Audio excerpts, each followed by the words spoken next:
What is up, guys, and welcome to an update to Blue Eyes Buster Blader. I figured, just got back from vacation, I wanted to test out the new format. I heard there was there's a ban list, so I wanted to test out some Buster Blader, had some fun time with it, and it's still a Blue Eyes variant, and it's still incredibly good. And this format seems pretty interesting. I say hitting up another locals this weekend and gonna take an interesting deck out to see how that fares. But yeah, without further ado, let's just jump right in. Now, Buster Blader, I ran one in one of each variant. Really just need them by name. Honestly, maybe just one of, say, two of the original, but I wanted to throw the other retrain in because I think it's kind of cool. Of course, Buster Whelp got a print finally, because I remember when this was like a $15 super rare. This is like your main go-to. And then, of course, the extra deck lock itself, Destruction Sword. I do run one fusion because I have a little bit of spicy tech stuff that I'll show you later. And of course, you have your 3 prologue and the 2 memories. A little heavy on the trap part of the engine because I want to make sure this goes through, because this is pretty much your main bread and butter for the deck. Next, one Dark Magician. We run Dark Paladin because Dark Paladin's dope, so being able to make Dark Paladin have spells. The negation's pretty interesting because spell negation's actually pretty important and actually devastating in this format. Then the Blue Eyes engine, 2 Blue Eyes, you don't need anymore, you can just run the 2. Then of course you got your 3 Sage and your 1 Jet Dragon for the actual engine parts. Sage, of course, is just insane. And of course you got your Witches with the 1 Roar and the 1 Mausoleum for the Blue Eyes spells. And then the traps, I ran 1 of the True Light and 1 of the Majesty for the traps. For the non-engine, Triple Tastic Thrust. Being able to search out your prologue and everything still, even after being combo stopped, is pretty good, so never a bad thing, especially with 1 Call By, 1 Terraform to search out the Blue Eyes Shield spell, and of course 1 for 1, because even though they don't trigger on special summon, you can still just get a body on board and get combos going, so never a bad idea with that.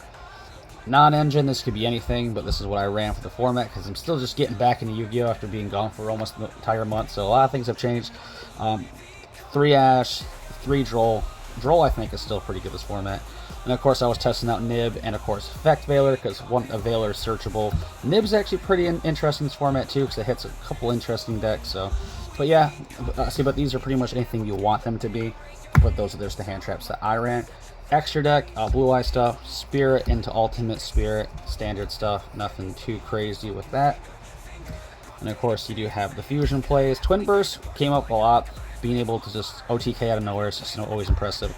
Then of course you got the Neo and the Tyrant combo, standard Blue Eyes combo that's been around for a while now. And of course, I did run 1 Indigo. I still like this in this variant. I might just cut it. It's just in here for an extension in case it's needed, but there's so many better rank 8s you can run, so this could be anything. So I just always have a soft spot for it. And of course, Seals, the Spirit, and then of course the Protector Whelp. These are like your main go-to link monsters you want to go into, depending on what part of the engine and what part of the combo you're going to. And of course, you really want to end on Seals to get that extra bounce back.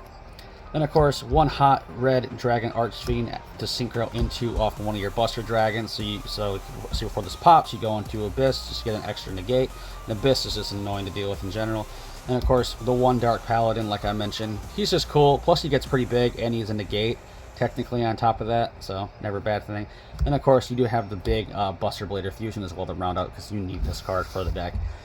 That and Buster Dragon combo is just nuts, and it's just nasty. Like, if you get it set up, a lot of decks just can't get around it because it's just a skill drain around the board. Plus, if you just set up like an Abyss Dragon or your Dark Paladin or something along that, or more disruptions with it, it's kind of annoying to deal with.